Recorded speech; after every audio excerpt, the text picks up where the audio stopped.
Sa ngalan ng Ama, ng Anak, at ng Espiritu Santo, Amen. sumainyo ang Panginoon. At sumaiyo rin. Ang kapatid, sa araw na ito ating pinagdiriwang ang banal na kapistahan ni Santa Catalina ng Siena. Isa siyang mistiko, isang madre. Napakalalim ng kanyang karunungan tungkol sa Diyos at sa ating pananampalataya. Kaya naman nung buhay si Santa Catalina, napakaraming mga obispo, mga hari, pati ang Santo Papa na humihingi ng payo sa kanya. Kaya naman hanggang ngayon, napakahalaga ng mga turo niya na maaaring magbigay ng gabay sa ating mga naliligaw, sa ating mga nalilito at nagwawala. Isa sa mga napakagandang turo ni Santa Catalina ay, do not only seek little things, because God wants for us great things. Alam ko marami sa inyo gusto magkaroon ng pera. Alam ko marami sa inyo gustong gumaling sa kanilang sakit. Alam ko gusto din ng iba na magkaroon ng masaya at payapang pamilya. Hindi po problema yan. Hindi masama yan. Pero tingnan natin, baka meron pang gustong mas malaki, mas magandang bagay ang Diyos para sa iyo. Ang pinakamahalaga sa lahat ay ang kabanalan at kaligtasan ng ating kaluluwa. Kasi bandang huli, tayo'y haharap sa Diyos. Alam naman natin na tayo hindi perpekto. Alam natin na tayo may mga pagkukulang. Kaya naman sa banal na misang ito, tayo magpakumbaba muli. Aminin natin ang ating mga nagawang kasalanan sa Diyos at sa ating mga kapwa. Hilingin natin muli ang awa at pagpapatawad ng Diyos. Para makita tayong maging karapat-dapat kahit kakaunti lamang makatanggap sa kanyang banal na katawan at dugo. Kaya sabihin natin, inaamin ko Sa makapangyarihang Diyos at sa inyo mga kapatid, na lubha akong nagkasala sa isip, sa salita, sa gawa, at sa aking pagkukulang, kaya'y sinasamo ko sa mahal na Birheng Maria, sa lahat ng mga anghel at mga banal, at sa inyo mga kapatid, na ako'y panalangin sa Panginoong ating Diyos. kawan tayo ng makapangyarihang Diyos, patawarin tayo sa ating mga kasalanan, at patnubayan tayo sa buhay na walang hanggan. Amen. Panginoon, kaawaan mo kami. Panginoon, kaawaan mo kami. Kristo, kaawaan mo kami. Kristo, kaawaan mo kami. Panginoon, kaawaan mo kami. Panginoon, kaawaan mo kami. Manalangin tayo. Ama namin makapangyarihan, sa pagsasalob mo ng pagtitiis ng aming Panginoong Hesukristo, si Santa Catalina ay pinag-alab mo sa iyong pag-ibig at sa masigasig na paglilingkod sa iyong simbahan bilang tugon sa kanyang pagdalangin. Ang iyong sambayanan naway laging magalak sa pakikisa kay Kristo at sa pagpapahayag ng kanyang pagkabuhay. Bilang aming tagapamagitan kasama ng Espiritu Santo, magpa sa walang hanggan. Amen.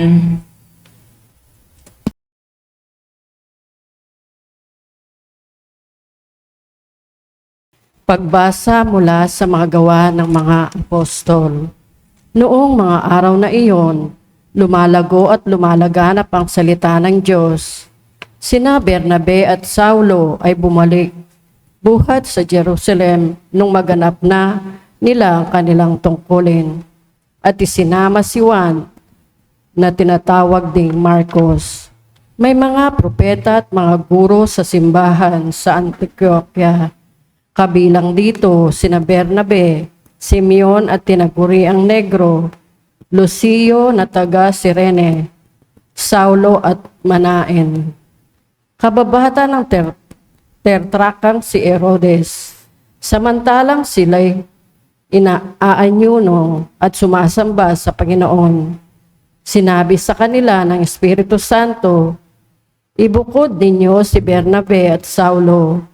Sila'y hinirang ko para sa tanging gawang inilaan ko sa kanila.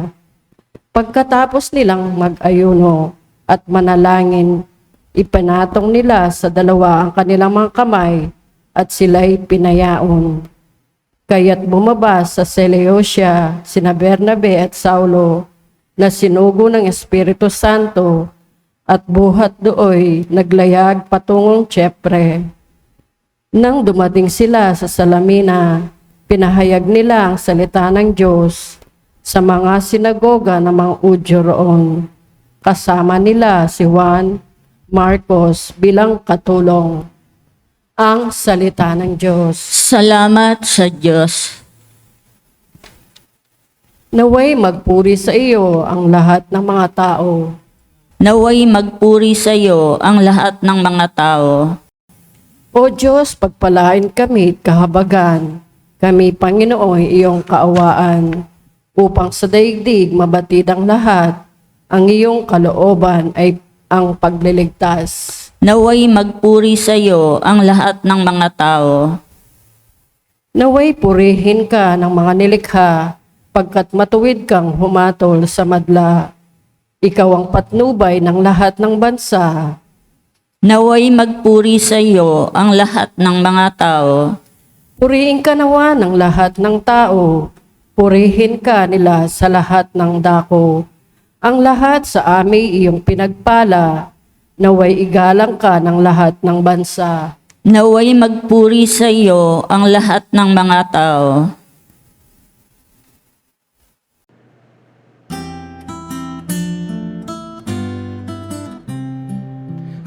Alleluia, alleluia, alleluia, alleluia, alleluia, alleluia, alleluia,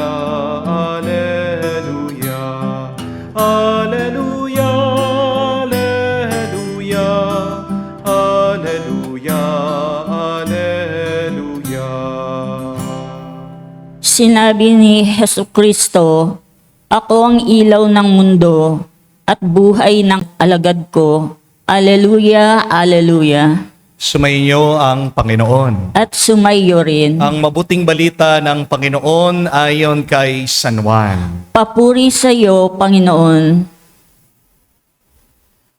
Nung panong yun, malakas na sinabi ni Jesus, ang nananalig sa akin ay hindi lamang sa akin nananalig, kundi pati sa nagsugo sa akin. At ang nakakakita sa akin ay nakakakita sa Kanya. Ako'y naparito bilang ilaw ng sanlibutan, upang hindi manatili sa kadiliman ang nananalig sa akin.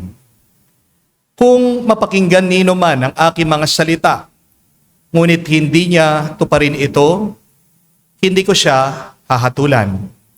Sapagkat naparito ako hindi upang hatulan ang sanlibutan, kundi upang iligtas ito. May hahatol sa sino mang magtatakwil sa akin at hindi tumatanggap sa aking mga salita. Ang salitang pinahayag ko ang hahatol sa kanya sa huling araw. Sapagkat hindi ako nagsasalita sa ganang sarili ko lamang, kundi ang amang nagsugo sa akin ang siyang nag-utos kung ano ang aking sasabihin at ipapahayag. At alam ko ang kanyang utos ay nagbibigay ng buhay na walang hanggan. Kaya't ang pinasasabi ng Ama, ang siya kong sinasabi. Mga kapatid, ang mabuting balita ng ating Panginoon. Pinupuri ka naming Panginoon Hesukristo. Magandang araw po muli sa inyong lahat. May napakaganda po akong kasabihan na nabasa minsan at gusto ko lang pong ibahagi sa inyo. This beautiful quote goes like this: there will be people in this life who will cut you open just to see what you are made of. Hopefully, show them it is love. Totoo po ito, darating sa ating buhay na mayroong mga taong susubok sa atin. Merong mga taong sasaktan ka, insultuhin ka, lalabanan ka, para lang malaman ano ba ang laman ng loob mo. Pero ang tanong, kapag binuksan ang iyong puso, ano kayang makikita ng ibang tao? Ito ba'y galit? Baka meron kang inggit? Masama ba ang iyong loob? Meron ka bang takot o pag-aalala? O baka pag binuksan ng doktor ang iyong puso, puno ng kolesterol? Ano ang laman ng iyong puso? Mahalaga po yan. Kasi hindi natin makokontrol kung paano tayo tatratuhin ng ibang tao. Pero control natin kung ano ang ilalagay natin sa loob ng puso natin. Amen? Harinawa kapag binuksan ng Diyos ang iyong puso, ang makita niya ay tuwa sa gitna ng iyong pagsubok.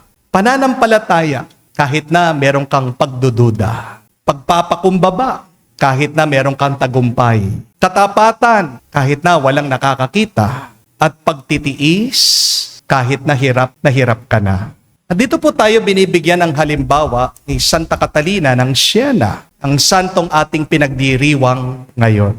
Kung bubuksan niyo po ang puso ni Santa Catalina ng Siena, ito po ang inyong makikita sa kanya, pagmamahal. Isang pusong nakahandang masaktan, pero hindi tumitigil na umiibig. Isang pusong sugatan, pero hindi siya naging mapait. At tandaan niyo po ito mga kapatid, hindi ka banal dahil hindi ka nasaktan. Banal ka kahit na nasaktan ka na kasi marunong ka pa ring magmahal kahit na nahihirapan ka. Kaya kung gusto po nating maging mas banal, hindi po sapat yung nagsisimba ka lang, nagro-rosaryo ka, nagnunubina ka, nagdarasal ka, o naglilingkod ka. Kung gusto mo maging mas banal, kailangan punuin mo ang iyong puso ng pagmamahal. Dahil po sa katapusan ng ating buhay, hindi naman po tayo susukatin ng Diyos kung gaano tayo katalino. Hindi rin naman tatanong ng Diyos sa atin kung gaano tayo kayaman, magkano yung pera na ating naipon. Pero titignan ng Diyos sa atin yung laman ng ating puso. At kapag dumating na yung panahon na nakaharap natin ang Diyos, bubuksan niya ang ating loob.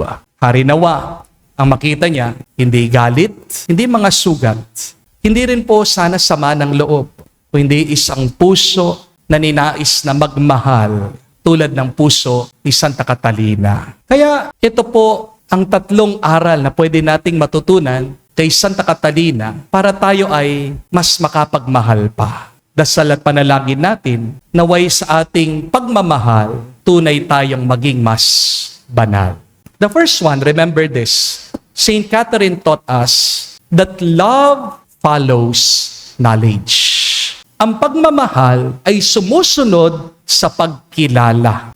Mga kapatid, hindi mo kayang mahalin yung hindi mo alam at kakilala. Kung nagmamahal ka dun sa hindi mo alam, hindi yan tunay na pagmamahal. Ilusyon lang yan. Kung nagmamahal ka dun sa hindi mo pa talaga nakilala, nananaginip ka lang. Minsan po, meron lumapit sa akin, nagpa-bless ng kanyang bahay.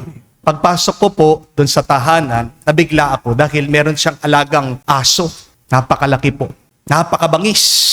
Kahol na po ng kahol. Nakalabas po yung pangil ng aso. Ayoko pong pumasok, natatakot po ako baka kagatin ako ng aso. At sabi po nung may-ari, Father, wag po kayong matakot. Mabait po yan, sabi niya. Napaisip po ako, sabi ko sa loob ko, baka sa'yo mabait, pero sa akin hindi. Pero napansin ko po, yung amo, hinawakan niya yung kanyang aso, hinihimas-himas, hinahaplos-haplos, hindi siya natatakot. Hinahalik-halikan pa nga niya yung aso niya, kahit na yung aso din, dinidilat-dilatan siya, napupuno po ng lawa yung pisngi nitong tao. Hindi po galit yung aso. Bakit? Kasi kakilala siya nung aso. Alam nung may-ari na kahit na mukhang mabangis yung alaga niya, hindi naman talaga ito nananakit. Alam niya yung ugali nito eh. Alam niya yung puso nung aso niya. Kapatid, mas lumalalim ang pagmamahal sa pagkilala. Kapag hindi mo kilalang isang tao, madali na husgahan siya. Di po ba? Kapag hindi mo alam yung sitwasyon, madali kang matakot. Kapag hindi mo kilala ang Diyos, madali ka ding magduda sa Kanya. Kung kilala mo ang Diyos bilang iyong Ama, hindi ka agad magtatampo. Kung kilala mo siya bilang mapagmahal, hindi ka agad magdududa sa Kanya. Kung kilala mo ang Diyos bilang tapat, hindi ka agad susuko sa iyong problema. Amen? Mga kapatid, ang problema kasi sa atin, kilala natin ang Diyos sa isip lang, pero hindi natin kilala ang Diyos gamit ang ating puso. Alam natin ang tungkol sa Diyos, pero hindi natin siya nararanasan. At tandaan niyo po ito, information about God is not the same as having an intimacy with God. Maraming may alam sa Diyos, pero kakaunti lang ang tunay na nakakakilala at nakakaranas sa Diyos.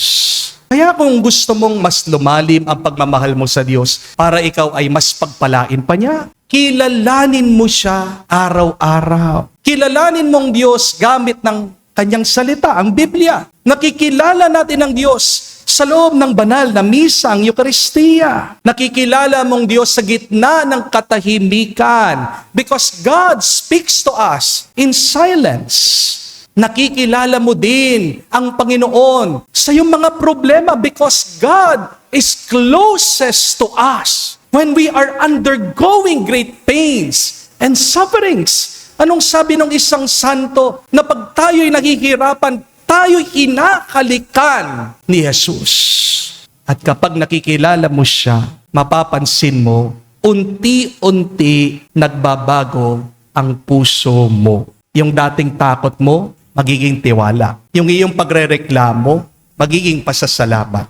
Yung iyong pagdududa, magiging pagsamba. At kung gusto nyo din pong gumanda, yung pagmamahalan nyo sa pamilya, lalong-lalo na kayo pong mga mag-asawa, kilalanin nyo ang bawat isa araw-araw. Meron po mga mag-asawa, nagsasawa na. Bakit? Kasi ang mindset nila, kilala ko na yan, alam ko na yan, wala namang itatago sa akin yan. Pero, ang hindi nila alam, yung asawa mo ngayon, hindi na siya yung tao na pinakasalan mo noon. Because people change. Amen? Nagbabago tayo, tayong mga tao. Maraming pinagdadaanan yung asawa mo. Minsan sumasakit ang loob niya, meron siya mga takot, meron siya mga pagdududa. Maraming nararanasan, maraming iniisip ang iyong asawa. Hindi naman bato yan. Kahit naman ang bato, nagbabago. Hindi po ba? Kung hindi mo kikilalanin ang iyong asawa, magiging estranghero kayo sa bawat isa. May iba naman, ang bilis po maghusga sa kanilang mga asawa. Isang pagkakamali lang. Ano sasabihin? Ganyan talaga yan. Hindi na magbabago yan. Wala nang pag-asa yan. Mga kapatid, hindi ka tunay na nagmamahal kung mabilis kang maghusga. Kung hindi katamaran, yung hindi mo pagkilala sa iyong minamahal. Kasi kung talagang kilala mo siya, alam mo kung bakit nagkaganon siya. Alam mo kung saan siya nanggaling. Alam mo kung anong mga pinagdadaanan niya. At kapag kilala mo na ang isang tao, hindi mo siya agad puhusgahan at agad mo siyang uunawain. Amen? Kaya tandaan niyo po, mga kapatid, ang pagmamahal mas lumalalim sa pagkilala. Kung hindi mo kinikilalang iyong minamahal, namamatay ang inyong ugnayan, ang inyong relasyon sa bawat isa.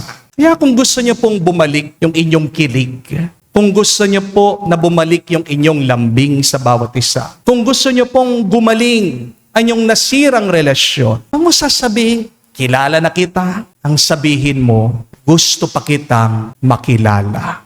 Mag-usap po kayo, makinig kayo sa bawat isa, at alamin niyo ulit ang kwento niyo. Tanong mo, anong kinakatakot mo? Anong pangarap mo ngayon? Ano ang sakit na dala ng iyong puso? Dahil mga kapatid, ang sekreto po ng matibay na relasyon ay hindi po pagkakaroon ng perfect na partner, kundi pagkakaroon po ng isang partner na hindi po tumitigil, na kumikilala sa kanyang pinamahal. At sa huli, ito pong paalaala. kung ang Diyos na alam na tayo, alam na alam kung anong nasa puso natin, patuloy pa rin tayong minamahal. Ikaw pa kaya na hindi mo pa lubusang kilala ang iyong asawa? Huwag kang magsasawa sa pagkilala para hindi ka magsawa sa pagmamahal. Amen? But secondly, Saint Catherine teaches us that the soul cannot live without love. Ang kaluluwa daw po hindi mabubuhay na walang pagmamahal. At sabi po ng Diyos kay Santa Catalina, the soul always wants to love something because love is what she is made of. Kapatid, ang tao ginawa sa pagmamahal. Kaya pansinin niyo po ito. Kahit na gaano ka kayaman, kahit na gaano ka successful, kung wala kang pagmamahal, parang hindi ka masaya. Di po ba? Parang may kulang pa rin. Kaya marami pong nalululong sa bisyo. Kaya maraming nalulungkot. Kaya marami pong nadidepress. Hindi dahil kulang sila sa pera. Hindi dahil kulang sila sa pagmamahal. At ito po ang problema. Kung hindi mo pupunuin ang pagmamahal ng Diyos ang iyong puso, pupunuin mo ang puso mo sa ibang mali, masama, at negatibong bagay. Kung hindi puno ang iyong loob sa pagmamahal ng Diyos, pupunuin mo yan ng bisyo, ng toxic relationship, ng kasalanan, ng maling pag-ibig. Kaya mga kapatid, tandaan niyo po ito. Hindi ka mabubuhay kung wala kang minamahal.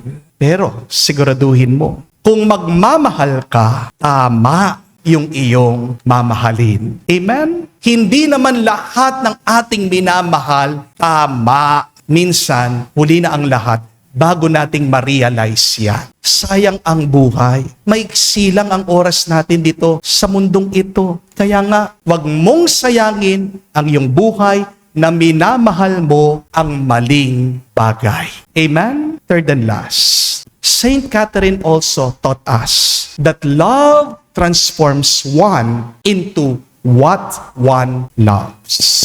Ang minamahal mo, humuhubog kung sino ka. Tandaan niyo po ito. Nagiging katulad tayo nung minamahal natin. Kaya napansin niyo po, yung pong mga mag-asawa na hindi magkaroon ng anak, nag-aampon po sila.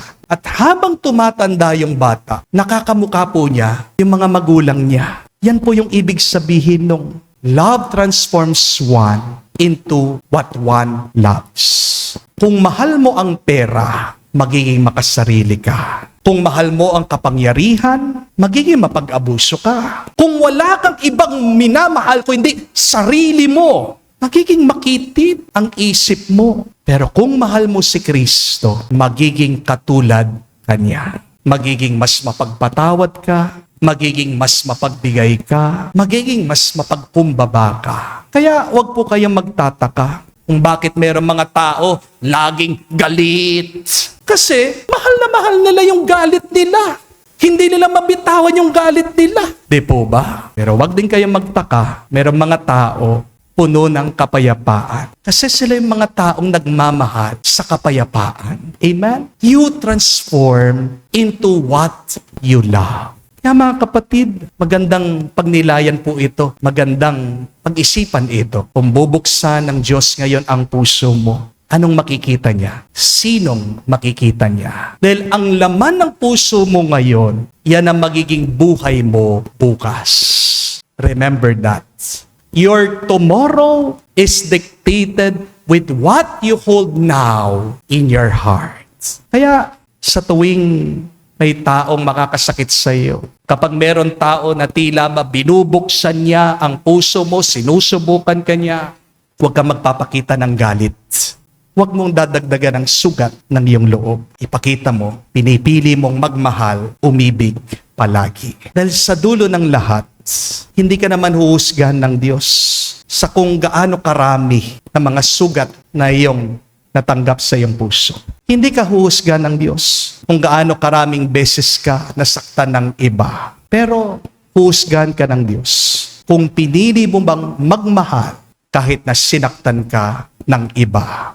At kapag dumating na po ang araw na yon, sana pag binuksan ng Diyos ang puso natin, harinawa ang maipakita natin ay ang ating pananampalataya sa Kanya, ang ating pagnanais na magmahal kamukha niya. Naway ang mga turo ni Santa Catalina magbigay gabay sa atin kung paano tunay na magmahal. At para tayo ay maging tapat sa pagnanais nating magpakabanal, magpatulong po tayo sa santang ito. Sabihin natin, Santa Catalina, gabayan mo kami, panalangin mo kami, ngayon at magpakailanman. Amen. Tumayo po tayo, alay po natin sa Diyos ang ating mga dasal at panalangin. Atin po sabihin, Panginoon, dinggin mo kami. Panginoon, dinggin mo kami. Ang Santo Papa at mga obispo, naway patuloy na magpahayag ng mabuting balita ng muling pagkabuhay ni Kristo.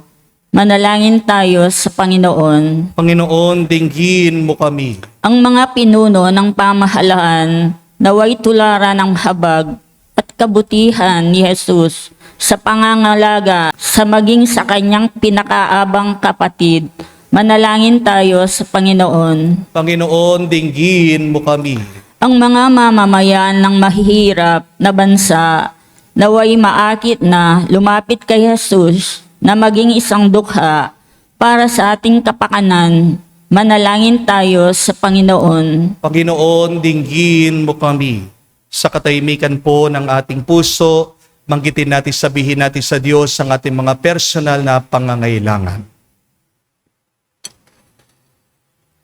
Makapangyarihang Diyos, nasa iyong kamay ang aming buhay, naway taglay ang pagtitiwala sa iyong mapagpalang pangangalaga, nilalapit namin sa iyong aming mga kahilingan sa pamagitan ni Kristo na aming Panginoon. Amen.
Manalangin kayo mga kapatid, para ng ating mga paghahain ay kalugdan ng Diyos amang makapangyarihan. Tanggapin nawa ng Panginoon itong paghain sa inyong mga kamay, sa kapurihan niya at karangalan, sa ating kapakinabangan, at sa buong sambayanan niyang banal. Ama naming lumikha, ngayong ginugunita namin si Santa Catalina, tanggapin mo itong aming ginaganap na paghahaing nagdudulot kaligtasan, upang kami nakabatid sa kanyang natutuhang mag-alab na pag-ibig ay makapagpasalamat sa iyo ng totohanan at masigasig.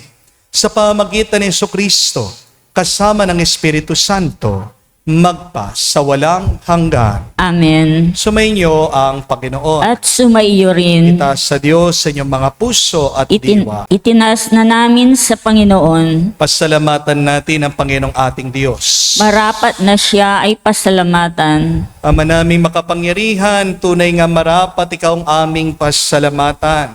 Sa pagpaparangal sa iyong kabutihan, lagi mong pinapaalingaw-ngaw sa iyong sambayanan ang pagkakaroon ng mga kaanib na maasahan at tapat tulad mo sa pananagutan upang magbunga ang punyagi ng iyong anak na sa iyong pag-ibig kami makatulad. Ang mga banal na taon tumutulong sa lahat sa pagbibigay halimbawa at pananalangin wagas. Kaya kaisa ng mga anghel nagsisiawit ng papuri sa iyo. Nang walang humpay sa kalangitan, kami nagbubunyi sa iyong kadakilaan.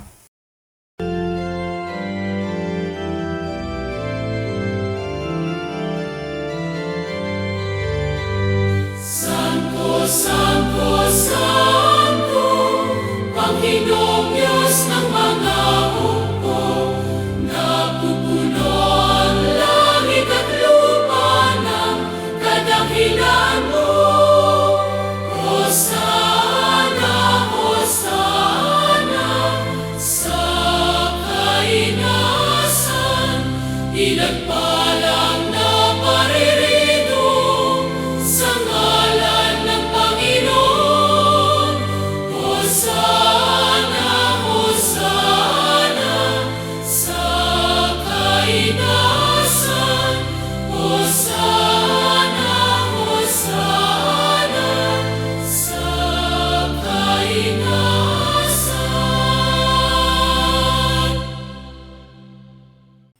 Ama naming banal, ikaw ang bukal ng tanang kabanalan.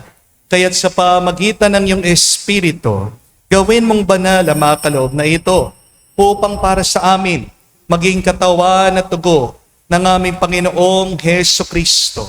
Bago niya pinagtiis ang kusang loob na maging handog, hinawakan niyang tinapay, pinasalamatan kanya, pinaghati-hati niya iyon, inabot sa kanyang mga alagad at sinabi, tanggapin ninyong lahat ito at kanin.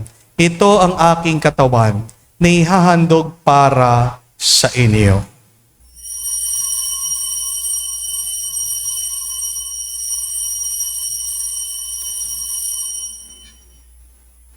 Gayon din naman na matapos ang hapunan, hinawakan niyang kalis. Muli kanyang pinasalamatan.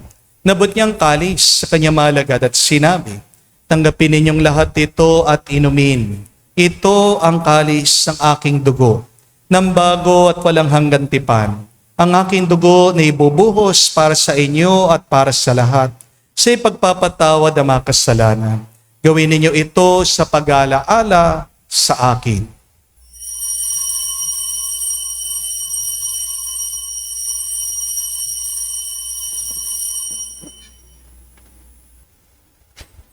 Ang misteryo ng pananampalataya. Aming ipinahayag na namatay ang iyong anak, nabuhay bilang Mesiyas at magbabalik sa wakas para mahayag sa lahat. Ama, ginagawa namin ngayon ang pag-aalaala sa pagkamatay at muling pagkabuhay ng iyong anak. Kaya tinialay namin sa iyo ang tinapay nagbibigay buhay at ang kalis sa nagkakaloob ng kaligtasan. Kami nagpapasalamat dahil kami ang minarapat na tumayo sa harap mo para maglingkod sa iyo. Sinasamo namin kami magsalo-salo sa katawan at dugo ni Kristo ay mabuklod sa pagkakaisa sa pamagitan ng Espiritu Santo. Ama, lingapin mong iyong simbahan, laganap sa buong daigdig, puspusin mo kami sa pag-ibig. Kaisa ni Leon ang aming Santo Papa, si Florentino aming Arsobispo at ng Tanang Kaparian. Alalahanin mo rin ang aming mga kapatid na nahimlay may pag-asang sila'y muling mabubuhay. Gayon din naman lahat ng mga pumanaw. Kawan mo't sila't patuloyin sa iyong kaliwanagan. Kawan mo't pagindapatin kaming lahat, makasalo sa iyong buhay na walang wakas. Kaisa na mahal na Birhen Maria, Ina ng Diyos, kaisa ni San Jose, ang kanyang malwalhating esposo, kaisa ng mga apostol, lahat ng mga banal, na namuhay dito sa daigdig na kalugod-lugod sa iyo. May pagdiwang nawa namin ang pagpupuri sa ikararangal mo, sa pamagitan ng iyong anak, aming Panginoong Heso Kristo. Sa pamamagitan ni Kristo, kasama niya at sa Kanya, ang lahat ng parangal at papuri, sa iyo, Diyos Ama, makapangyarihan, kasama ng Espiritu Santo, magpasawalang hanggan. Amen. Amen. Amen. Amen. Amen. Amen. Sa nakagaling na utos at turo ni Jesus sa Panginoon natin at Diyos, ipahayag natin ang lakas, loob.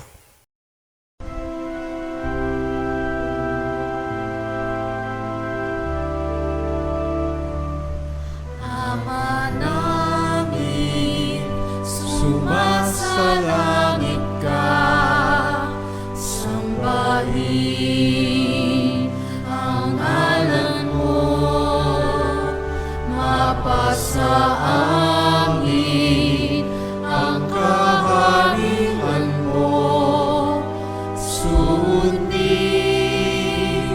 ang loob mo dito sa lupa para lang sa langit. Bigyan mo kami ngayon ng aming kakanin sa araw-araw. At patawarin mo kami sa aming mga sala para ng pagpapatawad namin sa nagkakasala sa amin. At huwag mo kami ipahintulot sa tukso, at iadya mo kami sa lahat ng masama. Hinihiling namin kami, Adya, sa lahat ng masama, pagkalooban ng kapayapaan araw-araw, ligtas sa kasalanan, at ilayo sa lahat ng kapamakan, samantalang aming pinanabikan ang dakilang araw ng pagpapahayag ng tagapagligtas naming si Hesu Kristo. Sapagkat iyo ang kaharian at ang kapangyarihan at ang kapurihan magpakailanman. Amen. Panginoong Hesu Kristo, sinabi mo sa mga apostol, kapayapaan ang iniiwan ko sa inyo. Ang aking kapayapaan binibigay ko sa inyo. Tunghayan mo ang aming pananampalataya at huwag ang aming pagkakasala. Pagkalooban mo kami ng kapayapaan at pagkakaisa ayon sa iyong kalooban, kasama ng Espiritu Santo, magpa sa walang hanggan. Amen. Kapayapaan ng Panginoon ay laging sumainyo. At sumayo rin. Magbigayan po tayo ng kapayapaan sa bawat isa. Peace with you po, kapayapaan po sa inyong lahat.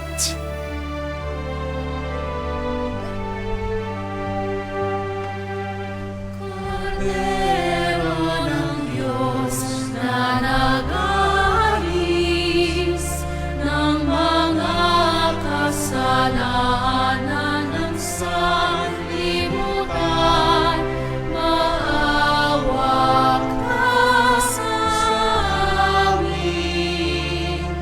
Maawa ka sa amin.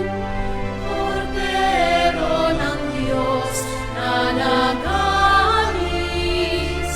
ng mga kasalanan ng sanlibutan, maawa ka sa amin. Maawa ka sa amin.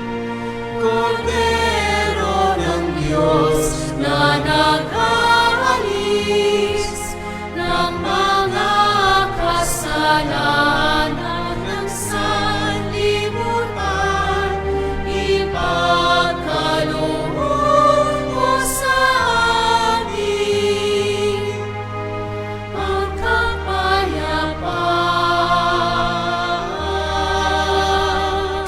Mga kapatid, naririto ang ating Panginoong Yesu Kristo, ang Kordero ng Diyos. Siya nag-alis sa mga kasalanan ng sanlibutan. Mapalad tayong lumalapit sa piging ng kordero. Panginoon, hindi ako karapat-dapat na magpatuloy sa iyo, ngunit sa isang salita mo lamang ay gagaling na ako.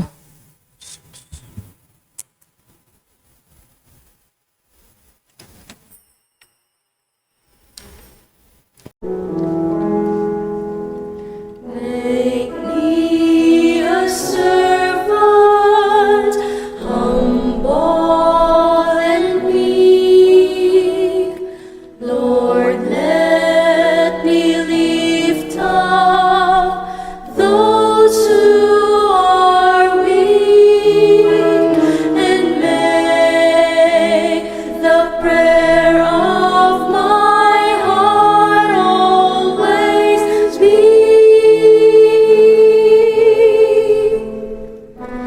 Make me a servant, make me a servant, make me a servant today.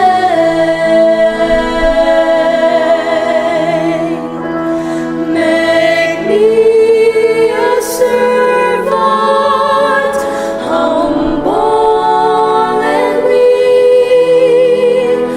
Lord, let me lift up those who are weak, and make the prayer of my heart always be.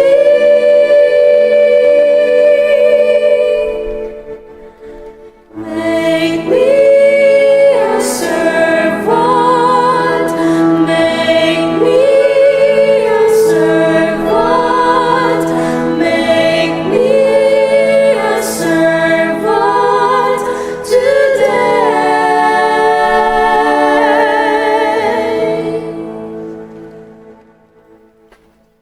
Manalangin tayo. Ama naming mapagmahal, kami naway iyong pagbigyan dito ay makapakinabang ng pag-iiral kailanpaman sa aming pinagsaluhang piging ng pangkalangitan na tinanggap ni Santa Catalina para sa kanyang ikabubuhay. Kahit sa lupang ibabaw, sa pamagitan ni Jesucristo kasama ng Espiritu Santo, magpa sa walang hanggan. Amen. Maganda pong pagmunihan. Ito po ang ating assignment ngayon. Kung bubuksan ng Diyos at ng ibang taong aking puso, ano ang kanilang makikita? Ito po ba ay may laman na mabuti? O baka naman puno ng sama ang iyong loob? Bakit mahalaga ito? Because what you hold now in your heart will dictate your experience tomorrow. Kung anong laman ng iyong puso ngayon, yan ang iyong mararanasan bukas. Bago natin hilingin yung ating mga ninanais, pera man yan, kagalingan ng pangangatawan, pag-aayos ng mga nag-aaway sa pamilya, hilingin muna natin sa Diyos ang kanyang pagmamahal. Dahil kung walang pagmamahal ang iyong buhay, kamukha ng turo at sinabi ni San Pablo, para kang isang lata na walang laman. Isa kang bell na walang tunog. Walang kabuluhan ang iyong buhay. Nagkakaroon ng kabuluhan ang ating buhay kung tayo ay napupuno ng pagmamahal. Hindi mo mapupuno ng pagmamahal ang puso mo. Ito lang ay mapupuno sa pamagitan ng pagpapala ng Diyos. So every day, my dear friends, so that we can become more blessed, let us ask the Lord, Lord, please fill me with your love. Sumainyo ang Panginoon. At sumaiyo rin. At kayo'y basbasan ng Diyos, makapangyarihan sa lahat, sa ngalan ng Ama, ng Anak, ng Espiritu Santo. Amen. Ang ating misa ay natapos na. Humayo kayo sa kapayapaan ni Kristo. Salamat sa Diyos.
sanggol.